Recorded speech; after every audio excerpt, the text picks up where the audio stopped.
Cada una de nuestras propuestas es realmente especial y los invitamos muy especialmente a vivir con intensidad la propuesta del día de hoy. Los próximos 30 minutos realmente serán muy sensibles, con mucha información y acerca de un tema totalmente actual y absolutamente candente. Hoy hablaremos acerca del aborto. Hoy les contaremos, argumentaremos con profesionales acerca de la vida, de la concepción, de aquello que deberíamos, como hijos de Dios, pero también como personas que habitamos en este planeta, defender desde su principio, desde su origen. La Otra TV del día de hoy se postula como un programa realmente especial. Pueden buscarnos en Facebook, aparecemos así, La Otra TV, esa es nuestra fanpage, le dan me gusta, nos dejan sus comentarios, sus inquietudes y están junto a nosotros. No se pierdan el programa del día de hoy. La Otra TV comienza así.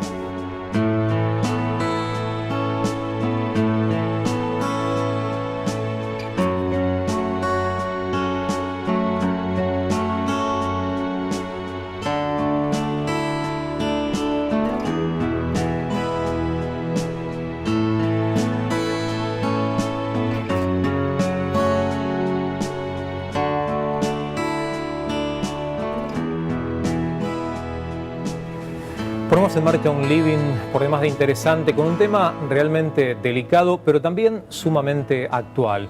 Hoy hablaremos acerca del aborto y para poder desarrollar precisamente este tema, hemos convocado al doctor Marcelo Micucci. Él es biólogo, bioquímico y microbiólogo, especializado en la bioquímica clínica. Y bueno, tiene una mirada realmente interesante a propósito de esta situación a la que aludíamos recién en base al tema que vamos a tratar. Doctor, muy bienvenido al programa. Muchas gracias, Mariano, por la invitación.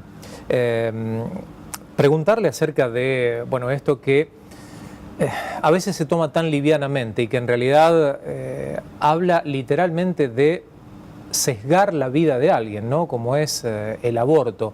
¿Se toma conciencia en la actualidad las personas, las mujeres obviamente porque llevan en su cuerpo ese inicio de vida, pero los hombres en general, la humanidad, toma conciencia de que está desechando la vida al poner en marcha un aborto? Yo creo que hay más de una mirada sobre este tema. Vivimos en momentos donde el niño por nacer, porque en definitiva de eso se trata, es visto como un objeto. Yo veo a veces propagandas, las mujeres tenemos derecho a elegir sobre nuestros propios cuerpos. Y eso es correcto, cada uno creo tiene la libertad de elegir sobre su cuerpo. Lo incorrecto de esa aseveración es que en realidad el niño que se está gestando no es parte de su cuerpo. Claro. Y esta no es una cuestión confesional. Yo creo que la primera confusión cuando se habla del tema de aborto, de la continuidad de un embarazo, es que se cree que los que defendemos el sí a la vida en todos los sentidos, lo hacemos desde una concepción religiosa o confesional. Y este es el primer error, porque en realidad lo que determina o la que establece en realidad que la vida desde el mismo momento de la concepción es genéticamente independiente de la madre, es la biología. Claro. O sea, no estamos hablando acá de una cuestión confesional, sino netamente biológica. Una de las primeras discusiones comienza a darse justamente desde, algunos dicen, la vida se forma o el bebé empieza a ser tal a partir de determinado momento. Cuando comprendemos o entendemos, y usted que es especialista en estas cuestiones me dirá, desde el instante en el que el óvulo es fecundado, la vida ya empieza o desde antes, ¿no? Porque el espermatozoide tiene vida y el óvulo representa la vida en sí misma. Claro, en realidad el óvulo tiene la mitad del material genético materno y el espermatozoide la mitad del material genético paterno. En realidad nosotros tenemos una dupla de cromosomas. Claro. Eso se divide en un proceso que se llama meiosis y genera las gametas, así se llaman. La gameta femenina es el óvulo, la gameta masculina es el espermatozoide. Cuando el espermatozoide fecunda al óvulo, se restablece la cantidad normal de cromosomas de la especie humana. Con mitad de la información genética paterna y la mitad de la información genética materna, con lo cual el ser que acaba de formarse tiene una dotación genética totalmente diferente o diferente de sus padres y de su padre y de su madre, con lo cual es un ser genéticamente diferente. Claro. Eso es desde el mismo momento de la concepción, cuando se completa la dotación genética al unirse dos células que tienen la mitad cada una. Estudios incluso señalan que ya el mismo célula huevo, así se llama, o cigoto, que es la unión del óvulo con el espermatozoide, ya tiene una polaridad, es decir, estudios que se han hecho en España y en otros países demuestran que aún en esa única célula, cuando como seres humanos somos unicelulares, ya hay una polaridad, es decir, ya uno podría establecer hacia qué zona va a estar la parte cefálica, o sea, la cabeza, y hacia dónde va a estar la zona caudal, cuando somos una sola célula. Pretender establecer un corte en un determinado nivel es subjetivo, es decir, desde ese mismo instante de la concepción hasta que la persona fallece, es un continuo evolutivo, un continuo ontológico, desde que se forma hasta que muere. Esa evolución implica que en determinado momento, así como van apareciendo todos los órganos, aparezca también el corazón. Muchos toman esa referencia, ¿no? Desde el momento en el que el corazón hace su aparición en ese feto que está desarrollándose, consideran desde ahí la vida, cuando en realidad lo que usted termina de decir es justamente lo contrario, ¿no? Claro, es un hecho totalmente subjetivo a partir de cuándo es un ser vivo. El ser vivo lo es desde el mismo momento de la concepción. De hecho, así lo establece el nuevo Código Civil en Argentina. Pero usted fíjese, por ejemplo, en los países donde el aborto está permitido, es generalmente hasta la semana 16 máximo, 18 inclusive de gestación. Cuando en esas semanas ya el feto en gestación tiene 30.000 millones de neuronas, su cerebro. Claro. Se está desarrollando toda su capacidad, tanto visual, olfativa, sensorial, traga, deglute, palpita, siente, percibe, tiene esbozo de cabello, de cejas, o sea, y en ese momento uno dice, bueno, todavía no es vida humana, Claro. Es virtualmente arbitrario establecer eso como un límite. Y ahí se hacen abortos. En terrenos naturales, para que una mujer se dé cuenta de que está embarazada y obviamente después quiera ella tomar la decisión de abortar, ¿cuántas semanas o a qué punto ese bebé o ese feto ya está desarrollado como tal? Claro, cuando la madre, depende del momento en que se haya producido la fecundación, pero la madre puede dar, ya cuando nota que no vino su menstruación normalmente, ya sospecha, si han pasado unos días, o sea que si rápidamente se da cuenta, el bebé puede tener unas 3 semanas ya, entre 2 y 3 semanas puede tener, con lo cual ya, si bien todo esto que dije antes no está, por supuesto, porque esto va pasando en semanas posteriores, ¿seguro? Ya hay desarrollo de primordios de un montón de todo esto, ya está el primorio del tubo neural, o sea, está desarrollándose la vida. Aparte, hablar de esto, de hablar de que cuándo yo puedo establecer el corte, es arbitrario en este sentido. Vamos a suponer un bebé recién nacido. Sí. Si yo lo dejo sobre la mesa, ¿tiene vida independiente? No, se va a morir, porque yo necesito darle soporte. Si un bebé recién nacido lo pongo acá y, digamos, si alguien osara matar a un bebé recién nacido, haría un homicidio. Claro. Ahora, si lo hace unos meses antes al mismo bebé, no sería homicidio. O sea, ¿qué establece el punto de corte? ¿Cuándo deja de ser homicidio? Claro. Entramos en cuestiones subjetivas. Ni que hablar el hecho de que un aborto mal practicado puede terminar hasta costándole no solamente la vida a ese bebé, sino también la vida a la mamá. A la madre. Bueno, esta es una de las razones con que más se fundamentan los argumentos proabortistas, porque realmente los abortos clandestinos, que en Argentina todos lo son porque no está legalizado, el aborto, salvo en algunos casos donde hay indicación específica de aborto terapéutico, los abortos clandestinos corren o hacen correr un serio riesgo a la madre. De hecho, es una de las causas de mortalidad materna más importantes, ¿no? Las prácticas de aborto clandestinas. Y este es uno de los argumentos más esgrimidos por los proabortistas. Ahora, lo que uno tiene que pensar es esto: ¿es lícito combatir la muerte con más muerte? Es decir, si el riesgo es la mortalidad materna, sí, ¿es lícito que yo, para combatir esa mortalidad materna favorezca la mortalidad fetal. O sea, en un aborto hay 2 muertes, en un aborto clandestino, porque el bebé también muere. Claro. Entonces, este es el concepto que no se tiene en cuenta. No podemos combatir la muerte con más muerte. Como especie que se presupone y se autodefine civilizada, deberíamos encontrar mecanismos que permitan contrarrestar el aborto, no con el homicidio del ser que se está gestando, sino encontrar herramientas lícitas para contrarrestar un hecho que realmente está, que es la morbimortalidad, o sea, la enfermedad y la mortalidad asociada al aborto clandestino. Una situación que evidentemente escapa, o debería escapar, de una decisión de una chica y de un chico que deciden, entre comillas, deshacerse de lo que consideran como un problema por haber hecho algo que evidentemente ocasionó, generó ese, entre comillas, problema, ¿no? Hay algo que es esto, la transformación del objeto, del bebé en objeto. O sea, porque se habla de extirparse el bebé como de extirparse el apéndice. Sí. Las consecuencias de un aborto no son solo orgánicas.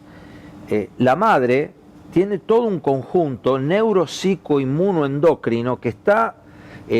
Perdón, ¿qué palabra larga para jugar un ahorcado? Para jugar muy larga. Sí. Después me la dice, la llevo a casa para jugar con los chicos. Existe ¿Me la repite, por favor? Psiconeuroinmunoendocrinología es una maestría que existe acá en Argentina y se puede estudiar.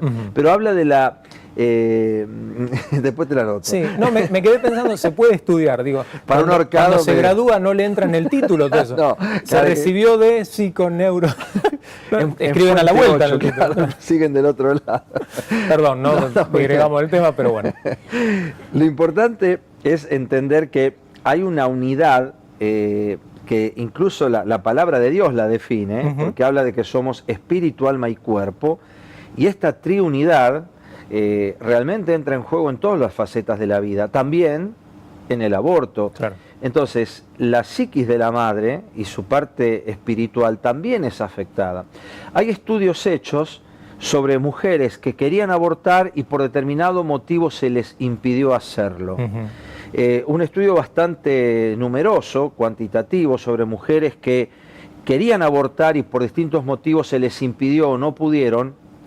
Al tiempo después de haber tenido su hijo, entre el 70 y el 80% de ellas se alegró de haberlo tenido. Wow. Lo que hubiera implicado sin un arrepentimiento de por vida en el caso de haberlo interrumpido, ¿no? Es que es lo que ocurre, Realmente lo que no se dice es que hay secuelas físicas a veces, pero decididamente psíquicas y definitivamente espirituales en el aborto, en la madre. Ese tipo de secuelas muchas veces son evidentes, sí, son fáciles de poder identificar por parte de aquellos que acompañan el día a día de la madre, pero también en muchos casos son internas, ¿no? Hay que, en el caso de las mujeres, ¿no?, aprender a lidiar con todo eso y a sobrellevar justamente esa decisión que terminó implicando la muerte de la criatura. Es cierto, y sí, hay países donde el aborto está legalizado, que acá hay que separar lo que es legalización de despenalización. Ajá. Cuénteme un poquito, o cuéntale a la gente cómo Sí. hacemos esa diferencia o en qué consiste esa Bueno, diferencia. yo no soy abogado, por lo tanto no voy a hablar por ahí en términos técnicos, pero es importante entender conceptualmente esto, que la despenalización es quitarle a la persona que aborta el castigo, la cuestión Claro. penal, y la legalización es digamos, la regulación, considerado como algo regulado dentro de la ley, que se pueda practicar un aborto. Y son cosas bien distintas. De algún modo, en algún sentido, el despenalizar podría ayudar en algún sentido a que la persona, la mujer, no se sienta una homicida. Distinto es la persona que lo practicó, Claro. o sea, la institución o la entidad donde lo hizo. Pero la legalización, el declarar legal algo, de algún modo conlleva que lo que se está haciendo está bien. O sea, si es legal, está bien. Y esto es lo que entraña un contrasentido. Porque, ¿cómo podríamos estar hablando de legalización del aborto en un país donde el Código Civil reconoce que la vida comienza desde el momento de la concepción? Claro. Entonces estaríamos entrando en un contrasentido, ¿no? Y sin embargo ha habido iniciativas para poder llevar adelante la legalización del aborto en la Argentina. Las hay permanentemente, porque, de nuevo, o sea, la cosificación del feto es algo que el feminismo, o el feminismo extremo, diría yo, lo ha tomado como bandera. Incluso hemos escuchado el día 8 de marzo, donde mujeres con legítimos reclamos sobre un montón de aspectos en los que históricamente la mujer se ha visto afectada, y esto es real, se mezclan, me parece, cosas que no tienen que ver con esto, como la libertad de decidir sobre un embarazo en curso. Y de nuevo, o sea, no se hace porque si una mujer mata a su bebé, va a prisión. Claro. Es homicida. Ahora, si mata a su bebé antes del parto, no lo es. ¿Qué es lo que marca la diferencia? ¿El alumbramiento? Si usted ve un nene de 6 meses de gestación y un recién nacido, las diferencias son solo virtualmente de tamaño. Sí. En el último trimestre se producen cosas que más tienen que ver con el bebé en su adaptación a la vida extrauterina, desarrollo pulmonar, un montón de aspectos de la piel, bueno, pero un bebé en gestación, si uno lo ve en una ecografía, que ahora las hay que parecen fotos, las 3D y 4D, uno lo ve totalmente formadito, realmente es sorprendente. Y ni que hablar en su interior, en donde todos los órganos ya están, han aparecido y comienzan a funcionar y a desarrollarse normalmente. Pero a las 4 o 5 semanas está latiendo el corazón y eso está bombeando, es sorprendente, ¿no? Realmente es un milagro. Lo que pasa es que hoy se prioriza un aparente bienestar por sobre un necesario compromiso.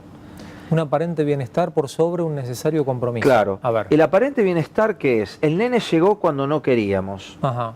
Entonces, ¿el beneficio cuál es? Sacármelo de encima. Ese es el aparente beneficio. ¿Por qué es un aparente beneficio? Porque en realidad no es un beneficio. Porque aunque la ley no lo diga, internamente la conciencia, el interior, la psiquis de la persona ha practicado un homicidio. Claro. Es la realidad. Entonces, el aparente beneficio está en sacarse el problema de encima. Ahora, ¿qué pasaría si nosotros dijéramos, bueno, me molesta el abuelo porque tiene Alzheimer y tiene 80 años y lo matemos? Matemos al abuelo, si es un problema para la vida. En la sociedad... obviamente es una cuestión legal, pero también en la sociedad no estaría aceptado, no está aceptado el hecho de deshacernos del abuelo porque molesta. Claro, pero cuando se acepta la muerte del no nacido, en algún momento también se va a aceptar la muerte del que molesta. Claro. Es un camino que sigue porque empieza una progresiva desvalorización de la vida como tal. Y esa desvalorización de la vida como tal produce finalmente que ninguna vida merezca realmente ser respetada. Claro. Es la continuidad de este camino. Me quedé pensando en la expresión que utilizó usted cuando decía vamos a deshacernos del bebé porque llegó en un mal momento, en un momento inoportuno. Pero ¿quién determina cuándo es el momento oportuno o inoportuno para la llegada de la vida? Yo ahora decido que el bebé llegue como si tuviera la potestad de ir a una tienda y comprar un televisor a mi libre antojo. Tampoco tengo la facilidad o la capacidad como para generar la vida. Obviamente están dadas las circunstancias y las situaciones y puedo o la pareja puede hacer lo necesario para que la vida se produzca. Pero muchas veces, por más de que hay intimidad y todo lo que implica justamente la gestación humana, la gestación no se produce. Claro. Y además, yo creo que también hay otro hecho que debe ser tenido en cuenta, ¿no? No se han explorado las alternativas. Hay tantas parejas que están esperando por un nene. Teresa de Calcuta tenía un cartel que decía, combatimos aborto con adopción. Claro. Y bueno, ¿por qué no acompañar a esa persona? ¿Qué es lo que hacen, insisto, en países como, creo, Alemania, no recuerdo bien, pero la persona que ha decidido pasar por un aborto tiene que ir por una serie de consejeros, tiene que dar una serie de pasos, dentro de los cuales está la contemplación de poder dar a ese bebé en adopción. Dentro de estos pasos, una mujer que decide en un embarazo temprano abortar, y por consejo o por la decisión de decir no lo voy a abortar porque se lo voy a dar a fulano o porque hay una pareja que está esperando y en términos legales se podría llegar a generar o a dar una adopción, ¿no se podría también producir psíquicamente en el interior de esta persona el hecho de, cuando llega al mes séptimo, octavo o noveno del embarazo, decir no, ahora lo quiero, cambiar esa opinión que a lo mejor estaba formada en estoy trayendo al mundo un problema, en estoy trayendo una bendición cuando el embarazo va llegando a su fin?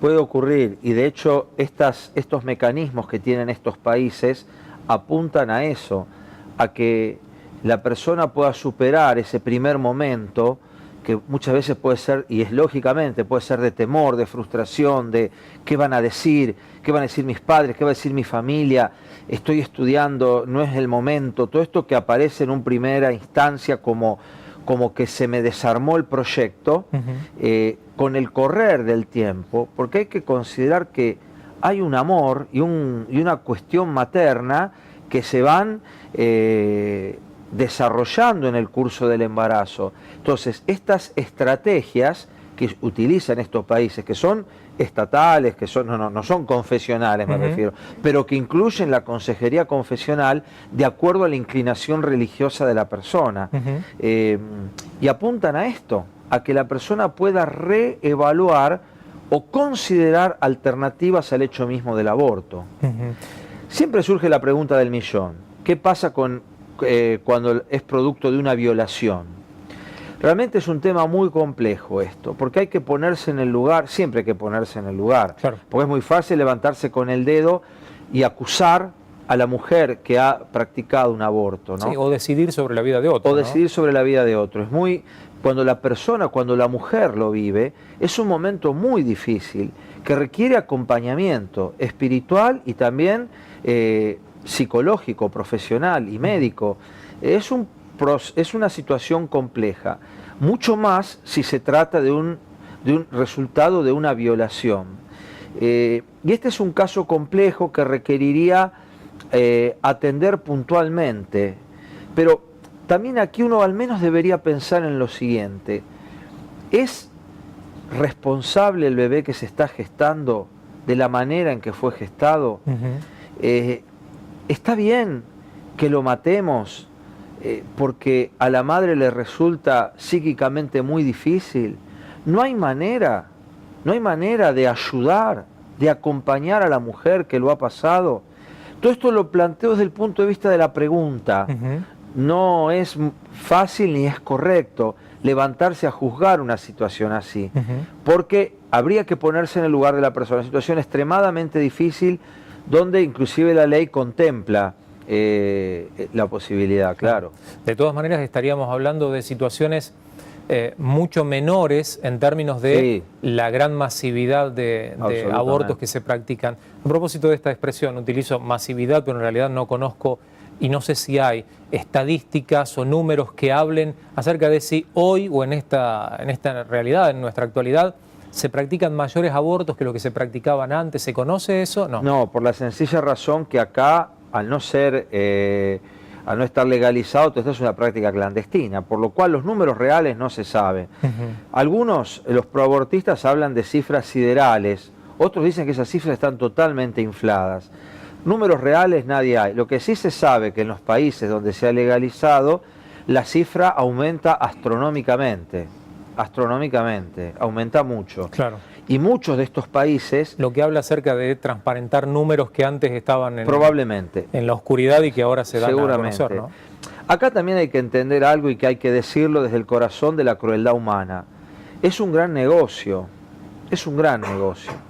Entonces, si esto se legalizara, bueno, habría posibilidades también, recursos económicos, ¿no? Porque habría un gran caudal de personas que accederían a estas prácticas, y eso seguramente a algunos les redundaría un beneficio, ¿no?